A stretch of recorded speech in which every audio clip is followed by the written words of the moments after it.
Carta aos Hebreus, capítulo 1. Passando por uma longa linha de profetas, Deus falou aos nossos antepassados séculos a fio, de diferentes maneiras. Em tempos recentes, a comunicação foi direta, por intermédio de seu Filho.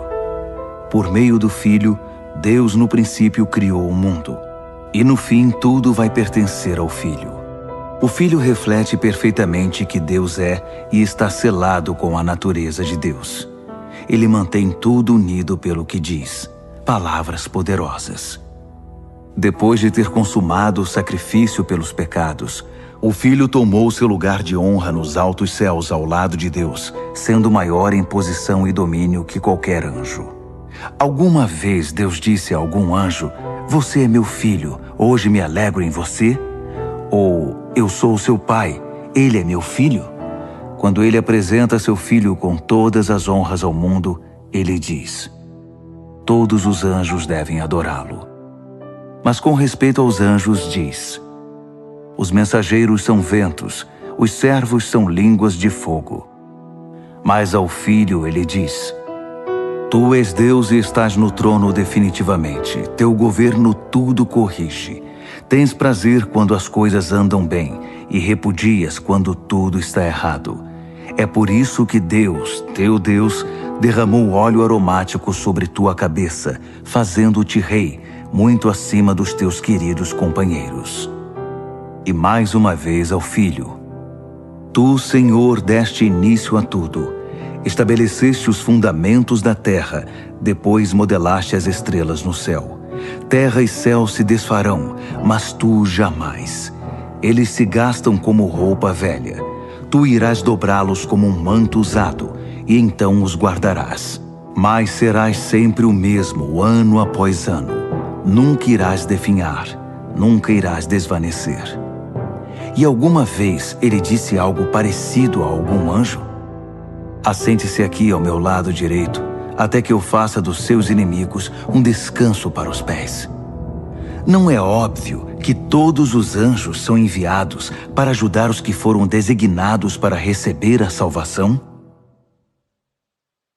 Hebreus, capítulo 2. É fundamental que nos apeguemos com firmeza ao que ouvimos, para que não nos desviemos.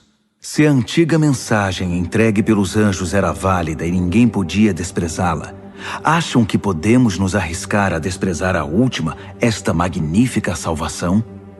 Antes de tudo, ela foi entregue pelo Senhor em pessoa, depois cuidadosamente transmitida a nós pelos que dele a ouviram. Durante todo este tempo, Deus a estava confirmando com os dons do Espírito Santo, todos os sinais e milagres, conforme decisão divina. Deus não encarregou os anjos da salvação de que estamos falando. A Escritura diz: o que é o ser humano para que te preocupes com eles? Por que desperdiçarias tempo te preocupando com eles? Tu os fizeste quase tão importantes quanto os anjos, deslumbrantes com a luz da aurora no Éden. Depois, deste a eles responsabilidade sobre o mundo que criaste. Quando Deus os designou responsáveis sobre tudo, nada foi excluído.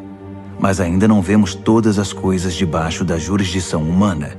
O que vemos é Jesus, feito quase tão importante quanto os anjos, e então, pela experiência da morte, coroado muito acima de qualquer anjo, com uma glória deslumbrante com a luz da aurora no Éden. Naquela morte, pela graça de Deus, ele experimentou plenamente a morte no lugar de cada ser humano.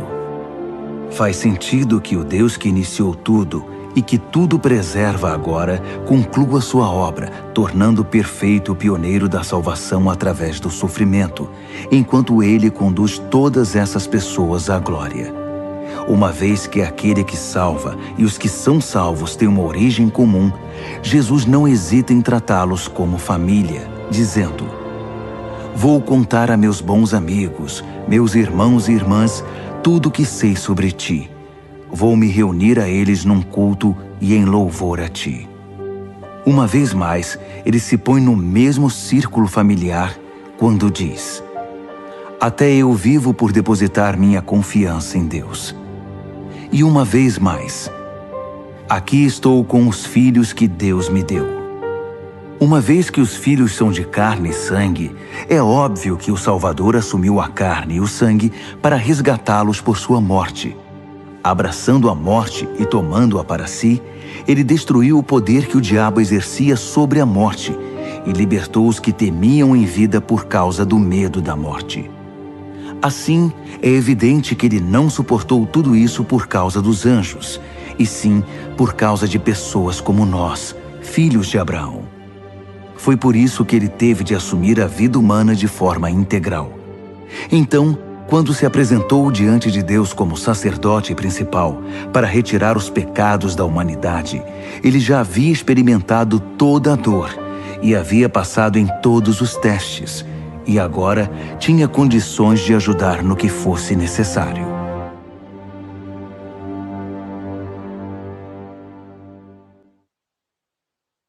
Hebreus, capítulo 3.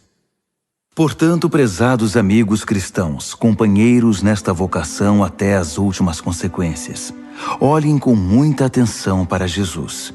Ele está no centro de tudo em que cremos, pois foi fiel em cumprir tudo o que Deus ordenou. Moisés também foi fiel, mas Jesus tem maior honra.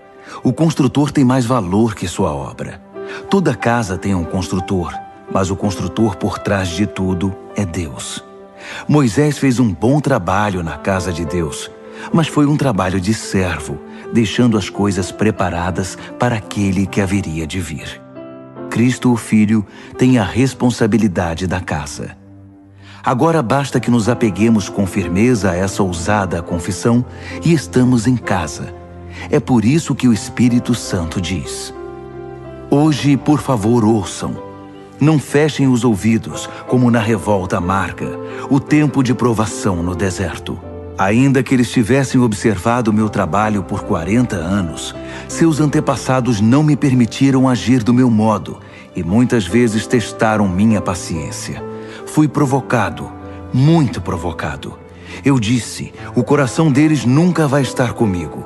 Eles se recusam a andar nos meus caminhos.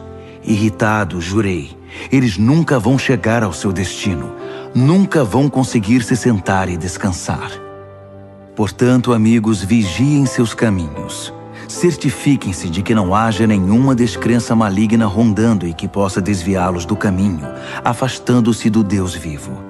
Pois enquanto ainda é o hoje de Deus, vigiem um ao outro, para que o pecado não os adormeça. Se pudermos manter a firmeza no ponto em que começamos, é o bastante para estar com Cristo por todo o caminho. Estas palavras soam em nossos ouvidos. Hoje, por favor, ouçam. Não fechem seus ouvidos como na revolta amarga. Quem eram as pessoas que se fizeram de surdas? Não eram as mesmas que Moisés tirou do Egito? E quem provocou Deus por 40 anos? Não foram os mesmos que se fizeram de surdos e viraram cadáveres no deserto? E quando ele jurou que nunca iriam chegar ao seu destino, não estava ele se referindo aos que se fizeram de surdos? Eles nunca chegaram lá, porque não o ouviram e nunca creram. Hebreus, capítulo 4. Enquanto a promessa de descansar nele nos impulsiona para o alvo de Deus, cuidemos para não sermos desqualificados. Recebemos as mesmas promessas que o povo do deserto. No entanto, elas não fizeram bem a eles, porque não foram recebidas com fé. Portanto, se crermos, iremos experimentar o estado de descanso. Se não crermos, nada feito. Lembrem-se do que Deus disse: com ira jurei, eles nunca vão chegar ao seu destino. Nunca vão conseguir descansar de verdade. Deus fez essa promessa, embora tivesse cumprido a parte dele antes da fundação do mundo. Em algum lugar está escrito: Deus descansou no 7º dia, tendo completado sua obra. Mas outro texto diz: eles nunca vão conseguir descansar de verdade. Portanto, essa promessa ainda não foi cumprida. Os antigos não chegaram ao lugar de descanso porque foram desobedientes. Deus continua renovando a promessa e estabelecendo a data de hoje, como fez no Salmo de Davi, séculos depois do convite original. Hoje, por favor, ouçam, não fechem os ouvidos. Essa promessa ainda é válida. Ela não foi cancelada no tempo de Josué. Do contrário, Deus não continuaria renovando a promessa para hoje. A promessa de chegada e descanso para o povo de Deus ainda está de pé. Deus mesmo está neste descanso. E no fim da jornada, descansaremos com Ele. Portanto, permaneçamos firmes e chegaremos ao local de descanso. Se não houver desobediência, não haverá desvio. Tudo o que Deus diz é sério. O que Ele diz, acontece. Sua poderosa palavra é aguda como o bisturi e capaz de cortar tudo, seja dúvida, seja desculpa, mantendo-nos abertos para ouvir e obedecer. Nada, nem ninguém, está fora do alcance da palavra de Deus. Não se pode fugir dela. Não há como. Agora que já sabemos o que temos, Jesus, esse grande sacerdote principal com acesso imediato a Deus, não podemos perdê-lo jamais. Não temos um sacerdote que não conhece nossa realidade. Ele experimentou fraqueza e provações, e experimentou tudo, menos o pecado. Portanto, vamos andar direito e receber o que Ele tem para nos dar. Recebam a misericórdia, aceitem a ajuda. Hebreus, capítulo 5. Todo sacerdote principal, selecionado para representar o povo diante de Deus e oferecer sacrifícios pelos pecados deles, deve ser paciente com as falhas deles, pois essa também é a sua própria experiência. Isso significa que ele tem de oferecer sacrifícios pelos próprios pecados, não só pelos pecados do povo. Ninguém assume por conta própria essa posição de honra. Precisa ser chamado por Deus, como foi o caso de Arão. Nem Cristo se presumiu sacerdote principal. Ele também foi separado por aquele que disse: Tu és meu filho, hoje me alegro em ti. Em outro lugar, Deus declara: Tu és sacerdote para sempre, na ordem real de Melquisedeque. Enquanto viveu na terra, antecipando a morte, Jesus clamou de dor e lamentou de tristeza, enquanto apresentava suas orações sacerdotais a Deus. Ainda que fosse o Filho de Deus, ele aprendeu uma obediência confiante pelo que sofreu, assim como nós. Então, tendo chegado ao apogeu da maturidade e declarado por Deus sacerdote principal na ordem de Melquisedeque, ele se tornou a fonte da salvação eterna para todos os que obedecem a ele confiadamente. Tenho muito a dizer sobre este assunto, mas é difícil argumentar com vocês, pois se apegaram ao mau hábito de não ouvir. Vocês já deveriam ser mestres, mas percebo que ainda precisam de alguém que se sente com vocês e ensine de novo os princípios elementares acerca de Deus, desde o início. Estão bebendo leite materno, quando deveriam estar há muito tempo ingerindo alimento sólido. O leite é para principiantes, inexperientes nos caminhos de Deus.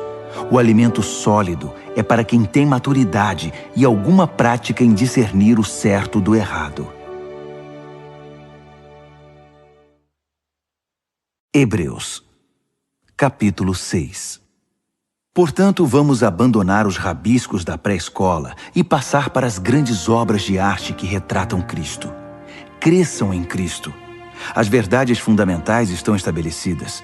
Virar as costas para a salvação da autoajuda e se voltar para Deus com toda a confiança. Instruções batismais, imposição de mãos, ressurreição dos mortos, castigo eterno. Se Deus nos ajudar, permaneceremos fiéis a tudo isso. Mas isso não é tudo. Continuemos. Os que já viram a luz provaram o sabor dos céus, foram parte da obra do Espírito Santo, experimentaram pessoalmente a absoluta bondade da palavra de Deus e os poderes que se manifestaram em nós, e ainda assim, com desprezo, viraram as costas para tudo isso e lavaram as mãos. Bem, eles não podem começar tudo de novo, como se nada tivesse acontecido. É impossível, porque crucificaram Jesus outra vez. Eles o repudiaram em público. A terra ressecada, que recebe a chuva, produz uma colheita farta, pois o lavrador que a cultiva tem a aprovação de Deus. Mas se produz ervas daninhas e espinhos, o mais provável é que ela seja amaldiçoada. Campos assim são queimados, não produzem colheita. Amigos, estou certo de que isso não acontecerá com vocês. Tenho os melhores pensamentos a respeito de vocês.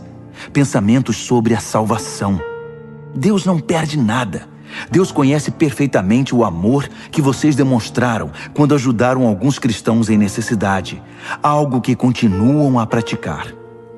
Agora, quero que cada um de vocês tenha o mesmo interesse por uma esperança saudável e a mantenham até o fim. Não voltem atrás.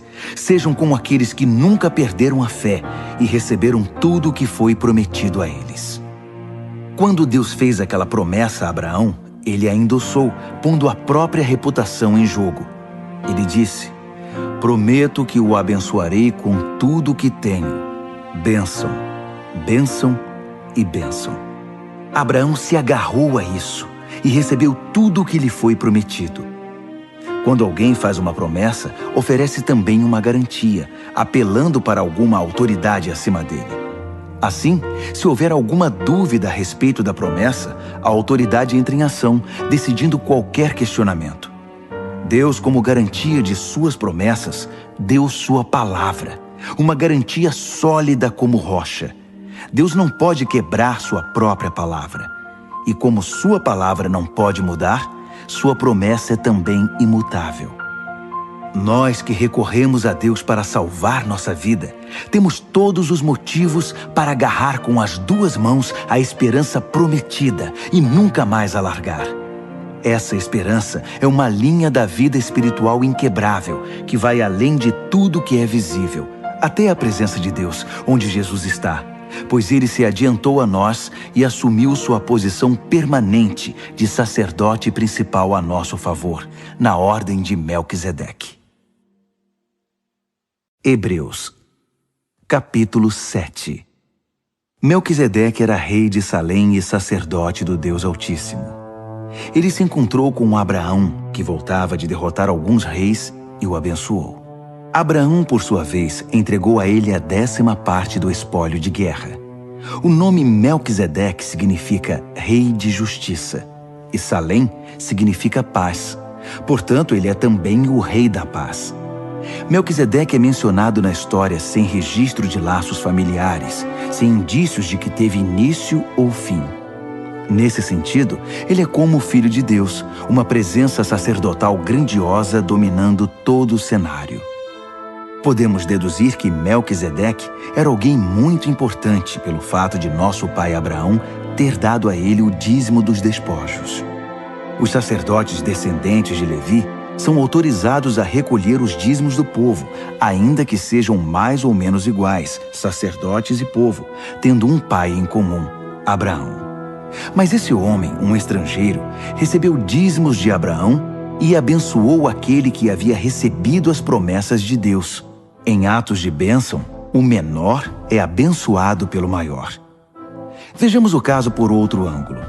Entregamos nosso dízimo a sacerdotes que morrem, mas Abraão deu o dízimo a um sacerdote que, de acordo com as Escrituras, vive.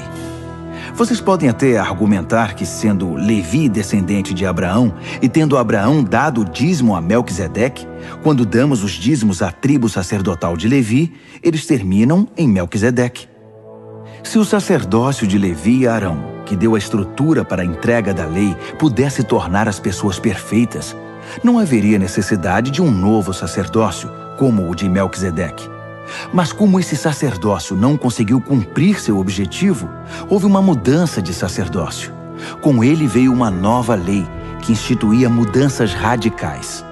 Não há meio de entender essas mudanças nos termos do antigo sacerdócio levítico. É por esse motivo que não há nada na árvore genealógica de Jesus que possa conectá-lo à linhagem sacerdotal de Levi. Mas o episódio de Melquisedeque traz uma analogia perfeita. Jesus, sacerdote como Melquisedeque, não por ascendência genealógica, mas pela absoluta força da vida ressurreta, ele também vive. É sacerdote para sempre, na ordem real de Melquisedeque. Os antigos procedimentos, um sistema de mandamentos que nunca funcionou como deveria, foram deixados de lado. A lei não conduziu ninguém à maturidade. Assim, um caminho que funciona, Jesus, que nos leva diretamente à presença de Deus, foi posto em seu lugar. O sacerdócio de Arão perpetuou-se automaticamente de pai para filho, sem confirmação explícita de Deus. Mas Deus interferiu e instituiu esse novo sacerdócio, que é permanente, e adicionou uma promessa. Deus deu sua palavra. Ele não voltará atrás. Tu és o sacerdote permanente. Isso faz de Jesus a garantia de um caminho muito melhor para chegarmos a Deus. Um sistema que realmente funciona, uma nova aliança. Antigamente havia uma multidão de sacerdotes, pois eles morriam e tinham de ser substituídos. Mas o sacerdócio de Jesus é permanente. Ele está em seu posto agora e estará até a eternidade para salvar todos os que se dirigem a Deus por meio dele, e o tempo todo trabalha para defendê-los. Portanto, agora temos um sacerdote principal que se adapta perfeitamente às nossas necessidades. Totalmente santo, sem o comprometimento do pecado e com autoridade que se estende até a presença de Deus nos céus. Diferentemente dos outros principais sacerdotes, ele não precisa oferecer sacrifícios diários pelos próprios pecados antes de nos atender. Ele mesmo se ofereceu como sacrifício, e esse sacrifício é definitivo. A lei indicava como sacerdotes principais homens que não conseguiam cumprir seu ofício com perfeição. Mas a ordem que resultou da intervenção de Deus designou o Filho, que é absoluta e eternamente perfeito. Hebreus, capítulo 8. Em essência, temos um sacerdote principal, que com autoridade na presença de Deus, conduz o culto no santuário verdadeiro construído por Deus. A tarefa do sacerdote principal é oferecer dádivas e sacrifícios. Nesse ponto não é diferente do sacerdócio de Jesus. Se ele estivesse limitado à terra, não poderia ser sacerdote. Não precisaríamos dele, pois há um grande número de sacerdotes que podem oferecer as dádivas prescritas na lei. Esses sacerdotes, na verdade, apenas representam o que acontece no verdadeiro santuário do céu. Moisés teve um vislumbre dele na época em que estava para edificar o santuário do tabernáculo. Foi quando Deus disse: siga exatamente o que você viu na montanha. Mas a obra sacerdotal de Jesus ultrapassa em muito a dos outros sacerdotes, pois ele faz parte de uma aliança muito superior. Se a primeira aliança tivesse funcionado, a segunda não seria necessária. Mas sabemos que a antiga aliança deixou a desejar, pois Deus disse: levantem a cabeça, está chegando o dia em que vou estabelecer uma nova aliança com Israel e Judá. Vou deixar de lado a antiga aliança que estabeleci com os antepassados deles, quando os conduzi pela mão na saída do Egito. Eles não cumpriram a parte deles no acordo, por isso os deixei de lado. Mas a nova aliança que estou fazendo com Israel não será escrita no papel, não será esculpida em pedra. Desta vez vou escrever a aliança neles mesmos. Vou gravá-la no coração deles. Vou ser o Deus deles, e eles serão meu povo. Não precisarão ir à escola para aprender de mim, nem comprar um livro do tipo Conheça Deus em 5 lições. Eles vão me conhecer em primeira mão, o pequeno e o grande, o comum e o importante. Eles vão me conhecer por terem sido carinhosamente perdoados, por terem sua ficha de pecados apagada e limpa para sempre. Quando a nova aliança entre Deus e seu povo passou a vigorar, a antiga foi para a gaveta e lá ficará acumulando poeira.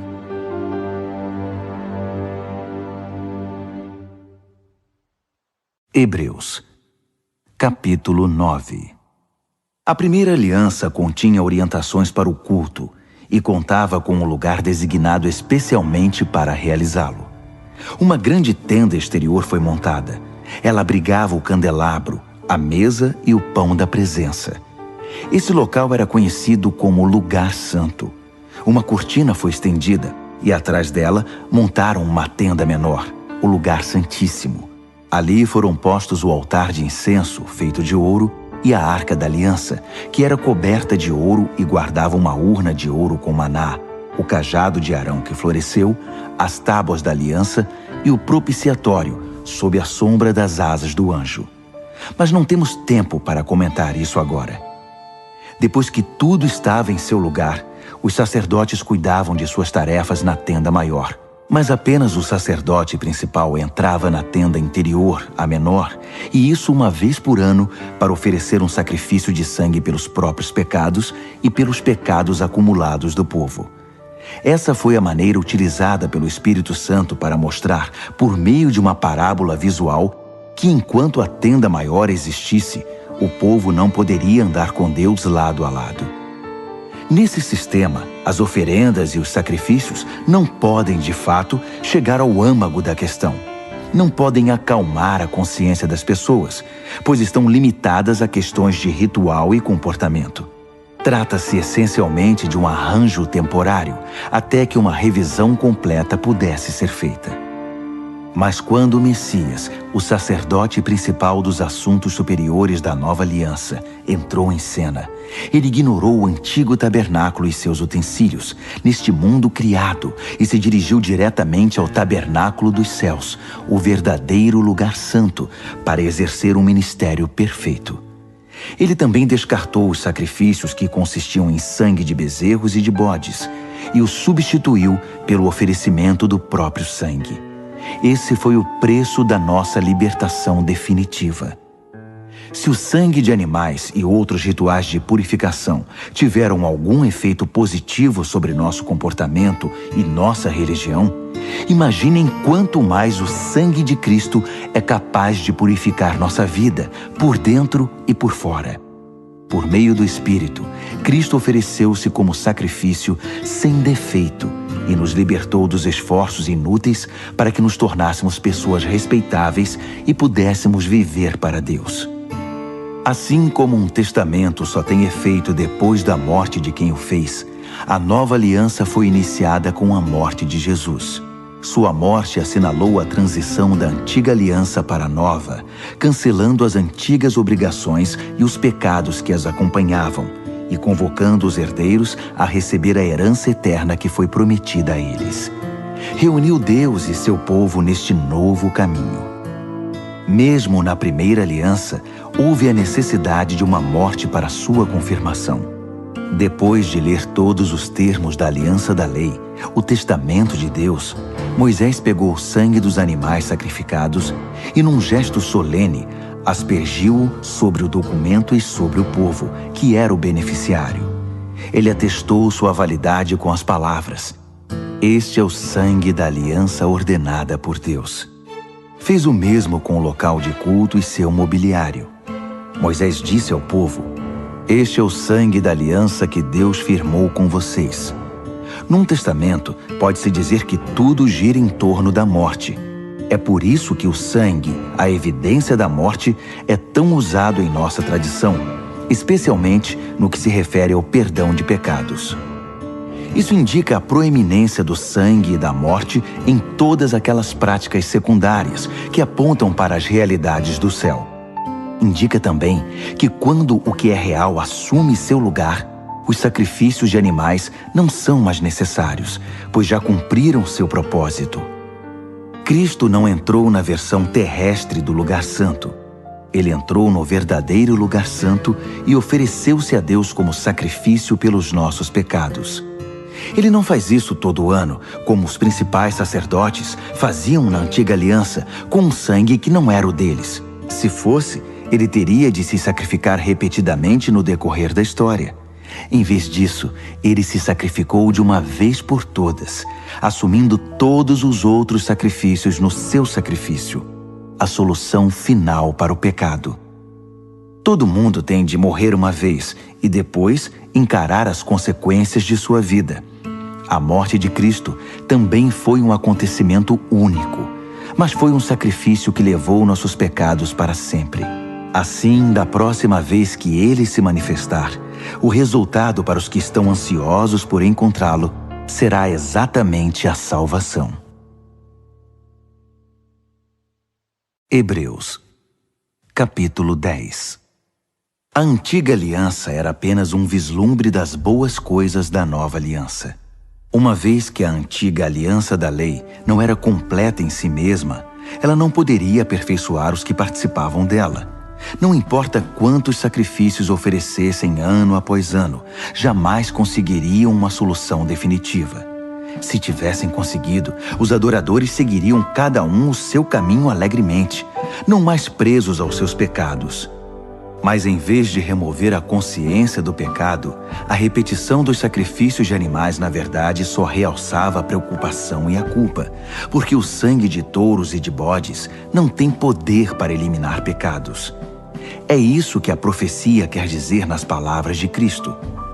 Tu não queres sacrifícios e ofertas ano após ano, e me preparaste um corpo para o sacrifício. Não é o aroma ou a fumaça do altar que te dá prazer. Então eu disse, estou aqui para fazer do teu modo, ó Deus, como está determinado no teu livro. Quando ele diz, tu não queres sacrifícios e ofertas, está se referindo às práticas da antiga aliança. Quando acrescenta, estou aqui para fazer do teu modo, deixou de lado o sistema antigo para promulgar a nova aliança, o modo de Deus, por meio do qual nos tornamos perfeitos para Deus pelo sacrifício único de Jesus. O sacerdote trabalha no altar todos os dias, oferecendo o mesmo sacrifício ano após ano, e nem de longe resolve o problema do pecado. Como sacerdote, Cristo fez um sacrifício único pelos pecados, e tudo se resolveu.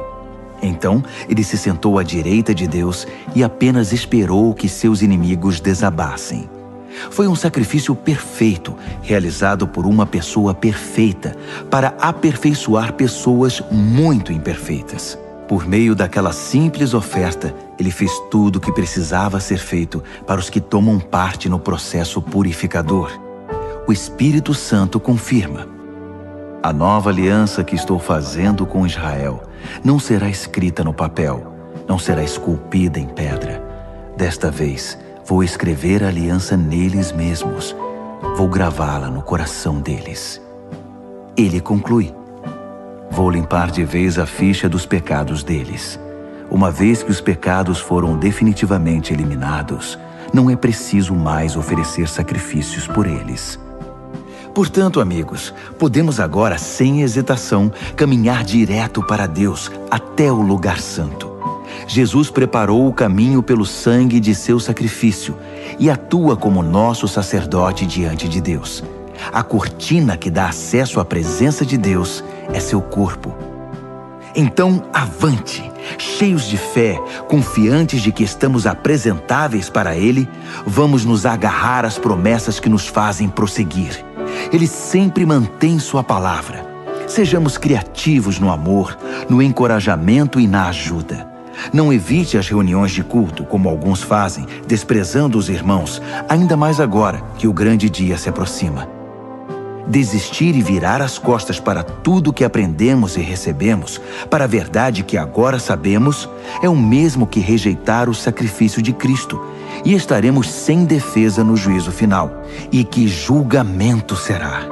Se a pena por quebrar a lei de Moisés era morte física, o que acham que vai acontecer se vocês desprezarem o Filho de Deus, se cuspirem no sacrifício que tornou vocês completos e se insultarem o Espírito?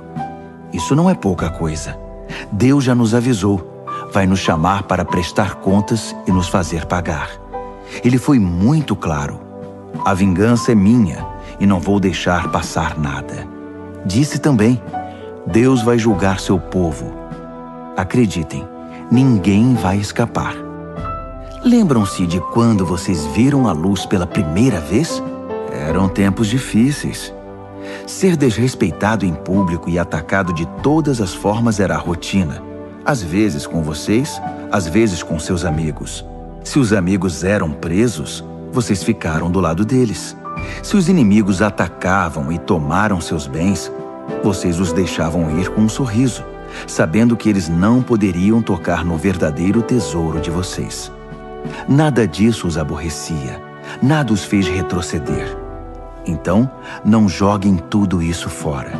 Na época, vocês eram confiantes e devem ser agora. Vocês precisam perseverar, permanecer firmes na aliança de Deus para alcançar o aperfeiçoamento prometido. Não vai demorar agora. Ele está a caminho. Ele vai se manifestar a qualquer momento. Qualquer um que esteja firme comigo, descansa em leal confiança. Mas se desistir e me abandonar, não ficarei satisfeito. Mas não somos perdedores. Não vamos desistir. Ah, não. Continuaremos firmes e sobreviveremos, sem perder a confiança durante a caminhada. Hebreus, capítulo 11. O fato essencial da existência é que esta confiança em Deus, esta fé, é o alicerce sólido que sustenta qualquer coisa que faça a vida digna de ser vivida. É pela fé que lidamos com o que não podemos ver. Foi um ato de fé que distinguiu nossos antepassados, elevando-os acima da multidão. Pela fé, vemos o mundo trazido à existência pela palavra de Deus, o que foi criado e que podemos ver por meio do que não vemos. Por um ato de fé, Abel apresentou a Deus um sacrifício melhor que o de Caim. Foi aquilo em que ele acreditava, não o que ele trouxe, que fez diferença. Pelo que Deus observou, pôde aprová-lo e considerá-lo justo. Após todos estes séculos, aquela fé continua a chamar nossa atenção. Por um ato de fé, Enoque escapou da morte. Eles o procuraram e não o encontraram, pois Deus o tinha tomado. Sabemos, com base num testemunho confiável, que antes de ser tomado, ele agradou a Deus. É impossível agradar a Deus a não ser pela fé. Por quê? Porque qualquer um que deseja se aproximar de Deus deve crer que Ele existe e que se preocupa o bastante para atender aos que o procuram. Pela fé, Noé construiu um barco na terra seca. Ele havia sido avisado de algo que não podia ver e agiu apenas com base no que foi dito a ele. O resultado? Sua família foi salva. Seu ato de fé estabeleceu uma linha divisória entre a maldade do mundo descrente e a justiça do mundo que cria. Como consequência, Noé tornou-se íntimo de Deus. Por um ato de fé, Abraão disse sim ao chamado de Deus e partiu para um lugar desconhecido, que se tornaria seu lar. Quando ele saiu, não tinha ideia de para onde estava indo. Por um ato de fé, foi residir no país que, de acordo com a promessa, seria dele. Viveu ali como estrangeiro e morava em tendas. Isaac e Jacó fizeram o mesmo, vivendo pela mesma promessa. Abraão agiu assim, mantendo o olhar numa cidade invisível, que tem fundamentos reais e eternos, a cidade planejada e construída por Deus. Pela fé, a estéril Sara conseguiu engravidar, mesmo sendo já bem idosa, porque ela creu que a pessoa que fez a promessa iria cumpri-la. Foi assim que de um homem idoso e sem vigor, nasceram milhões de pessoas. Cada uma dessas pessoas de fé morreu sem ver o cumprimento da promessa, mas ainda crendo. Como conseguiram? Elas o viram e saudaram de longe, aceitando o fato de que eram passageiros neste mundo. Quem vive assim sabe que está procurando seu verdadeiro lar. Se estivessem com saudade do antigo país, poderiam ter voltado quando quisessem, mas buscavam um país muito melhor que o antigo. Buscavam o país celestial. É fácil entender porque Deus é tão orgulhoso dessas pessoas e porque é uma cidade à espera delas. Pela fé, Abraão, na hora da prova, ofereceu Isaque de volta para Deus. Agindo com fé, ele estava disposto a devolver o filho prometido, seu único filho, assim como se havia mostrado feliz em recebê-lo. E isso depois de Deus ter dito a ele: seus descendentes virão de Isaque. Abraão raciocinou que Deus, se quisesse, poderia ressuscitar o morto. Em certo sentido, foi o que aconteceu quando ele pôde retirar Isaque vivo do altar. por um ato de fé, Isaque vislumbrou o futuro, enquanto abençoava Jacó e Esaú. Por um ato de fé, Jacó, no leito de morte, abençoou os filhos de José de maneira invertida, o mais novo primeiro, depois o mais velho, abençoando-os com a bênção de Deus, não com a sua, enquanto fazia uma reverência apoiado em seu cajado. Por um ato de fé, José, na hora da morte, profetizou o êxodo de Israel e deixou instruções quanto ao próprio sepultamento. Por um ato de fé, os pais de Moisés, após seu nascimento, o esconderam por 3 meses. Eles perceberam a beleza do bebê e desafiaram o decreto real. Pela fé, Moisés, já adulto, recusou os privilégios da casa real egípcia. Preferiu a vida dura com o povo de Deus, em vez de se entregar à vida fácil de pecados com os opressores. Ele preferiu o sofrimento no arraial do Messias, a riqueza dos egípcios, porque enxergava adiante, antecipando a recompensa. Por um ato de fé, ele virou as costas para o Egito, sem ligar para a fúria do rei. Ele tinha o olhar naquele que ninguém pode ver e continuou firme. Por um ato de fé, celebrou a Páscoa e aspergiu o sangue da Páscoa em cada casa, para que o destruidor dos primogênitos não tocasse em ninguém. Por um ato de fé, Israel atravessou o Mar Vermelho em terra seca. Os egípcios tentaram fazer o mesmo e se afogaram. Por um ato de fé, os israelitas marcharam ao redor das muralhas de Jericó durante 7 dias. E as muralhas caíram. Por um ato de fé, Raabe, a prostituta de Jericó, acolheu os espiões e escapou da destruição que veio sobre os que se recusaram a confiar em Deus. Poderia prosseguir, mas não há tempo. Ainda há muitos outros: Gideão, Baraque, Sansão, Jefté, Davi, Samuel, os profetas. Por seus atos de fé, eles venceram reinos, fizeram obras de justiça, viram promessas cumpridas. Foram protegidos de leões, incêndios e ameaças de morte. Transformaram a desvantagem em vantagem. Venceram batalhas, afugentaram exércitos invasores. Mulheres receberam seus queridos de volta dos mortos. Foram eles que, sob tortura, se recusaram a desistir e ser libertados, preferindo algo melhor, a ressurreição. Outros enfrentaram abusos, açoites e, sim, algemas e prisões. Temos informação de alguns que foram apedrejados, cerrados ao meio, assassinados a sangue frio. Histórias de homens vagando pela terra em peles de animais, sem teto, sem amigos, sem força. O mundo não os mereceu, vivendo como podiam nas periferias cruéis do mundo. Entretanto, nenhum desses exemplos de vida de fé puseram a mão na recompensa prometida. Deus tem um plano melhor para nós.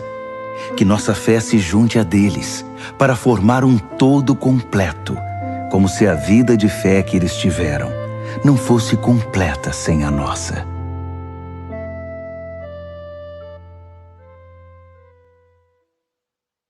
Hebreus, capítulo 12. Percebem o que isso significa? Todos esses pioneiros iluminando o caminho, todos esses veteranos nos encorajando? Significa que o melhor a fazer é continuar.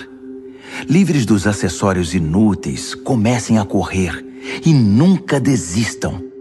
Nada de gordura espiritual extra, nada de pecados parasitas. Mantenham os olhos em Jesus, que começou e terminou a corrida de que participamos. Observem como ele fez, porque ele jamais perdeu o alvo de vista, aquele fim jubiloso com Deus. Ele foi capaz de vencer tudo pelo caminho, a cruz, a vergonha, tudo mesmo. Agora está lá, num lugar de honra ao lado de Deus. Quando se sentirem cansados no caminho da fé, lembrem-se da história dele, da longa lista de hostilidade que ele enfrentou. Será como uma injeção de adrenalina na alma. nessa luta incessante contra o pecado.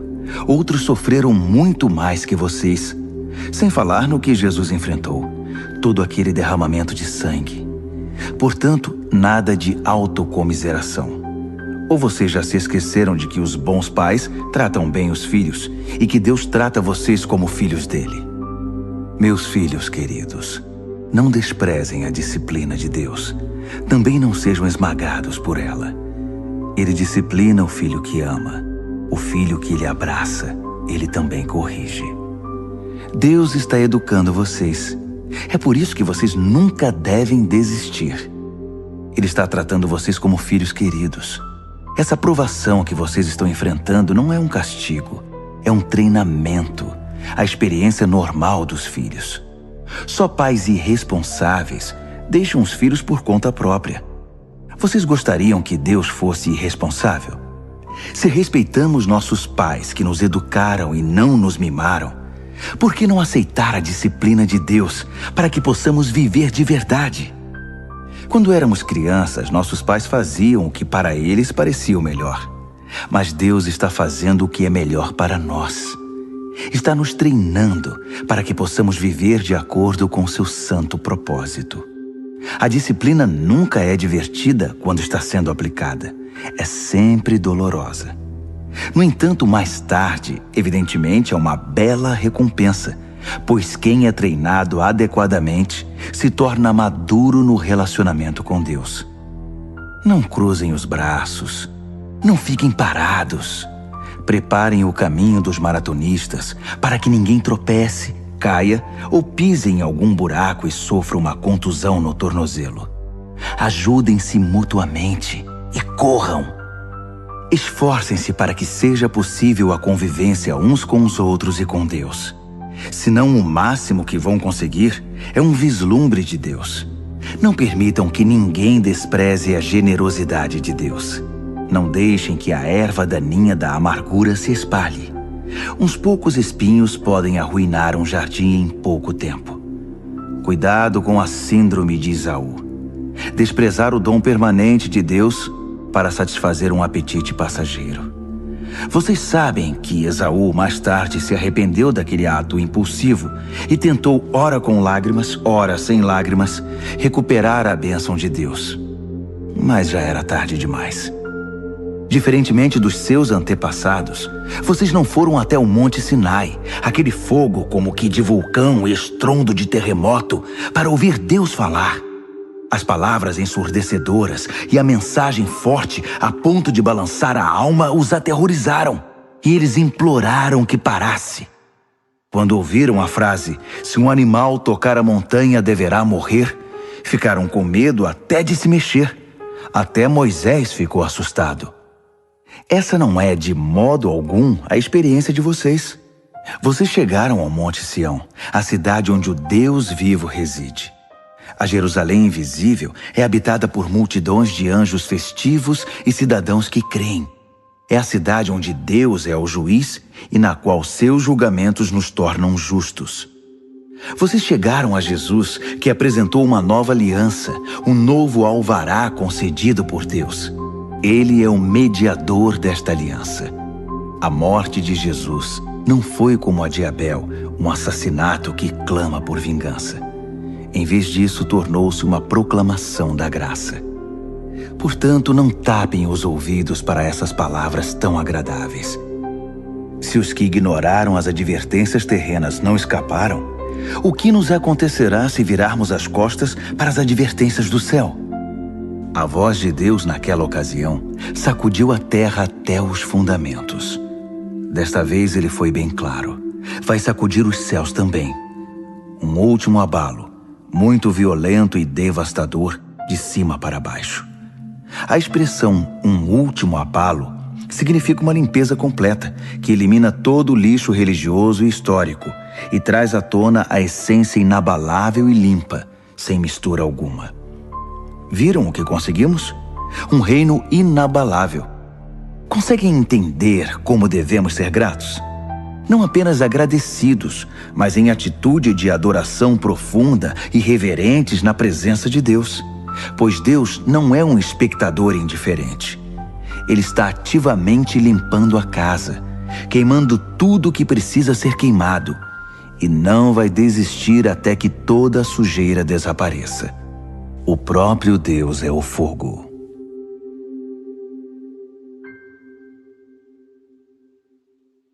Hebreus, capítulo 13. Estejam bem uns com os outros, unidos pelo amor, sempre prontos para oferecer uma refeição ou uma pousada se alguém precisar, pois alguns receberam anjos em casa sem o saber. Tratem os prisioneiros como se estivessem presos com eles. Cuidem das vítimas de abuso como se o que aconteceu com elas tivesse acontecido a vocês. Honrem o casamento e mantenham a pureza sexual entre marido e esposa. Deus não aprova o sexo casual e ilícito. Não fiquem obcecados por adquirir bens materiais. Estejam satisfeitos com o que já possuem, pois considerando que Deus nos assegurou, não vou permitir que vocês caiam, nunca vou abandonar vocês, podemos corajosamente citar: Deus está pronto para nos ajudar. Não tenho medo de nada. Quem ou o que pode me atingir? Tenham consideração para com os pastores que deram a vocês a palavra de Deus. Observem como eles vivem e permitam que a fidelidade deles ensine vocês, bem como a verdade que eles defendem. Devemos ser persistentes, porque Jesus não muda. Ontem, hoje, amanhã, Ele é sempre o mesmo. Não sejam enganados. Se especularem demais, podem acabar se afastando dele. A graça de Cristo é o único fundamento adequado à vida. Produtos com o nome de Cristo não fazem muito pelos que os compram. O altar de onde Deus nos envia o dom de si mesmo não se presta ao tipo de exploração praticada por gente desonesta. No antigo sistema, os animais eram mortos, depois os corpos eram retirados do acampamento. O sangue então era trazido para dentro do altar como sacrifício pelo pecado. Ocorreu o mesmo com Jesus. Ele foi crucificado fora das portas da cidade, e ali ele derramou o sangue do sacrifício, que foi trazido para o altar de Deus, a fim de purificar seu povo. Portanto, vamos para fora onde Jesus está, onde a ação está. Não devemos pensar em privilégios, mas assumir nossa parte no sofrimento de Jesus. Esse mundo que fica do lado de dentro não é nosso lar. Esperemos a cidade que está para vir. Vamos para o lado de fora com Jesus, não mais derramando sangue de sacrifícios de animais, e sim os louvores dos nossos lábios a Deus em nome de Jesus. Não pensem que por achar que tudo está resolvido, poderão se tornar preguiçosos e não fazer mais nada pelo bem comum. Não. Compartilhem o que têm com os outros. Deus tem prazer especial em atos de culto. Um tipo diferente de sacrifício que tem lugar na cozinha, no local de trabalho ou na rua. Sejam obedientes aos seus pastores. Ouçam o conselho deles. Eles estão atentos à condição da vida de vocês e trabalham sob a estrita supervisão de Deus. Contribuam para que a liderança deles seja alegre, não penosa. Por que tornar as coisas mais difíceis? Orem por nós. Não temos dúvida quanto ao que fazemos ou por que fazemos, mas é um trabalho difícil e precisamos das suas orações. Tudo o que queremos é viver bem na presença de Deus. Orem para que possamos nos reunir em breve. Que Deus, que reúne todas as coisas e torna todas as coisas completas, que estabeleceu a marca permanente do sacrifício de Jesus, o sacrifício de sangue, que selou a aliança eterna, que trouxe de volta Jesus, nosso grande pastor, levantado e vivo dentre os mortos, que agora reúna vocês e os presenteie com tudo de que precisam para agradá-lo.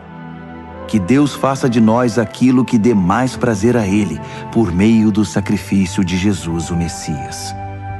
Toda glória seja dada a Jesus, para sempre e eternamente. Amém, amém, amém. Amigos, por favor, levem muito a sério o que escrevi a vocês. Escrevi da maneira mais resumida que pude.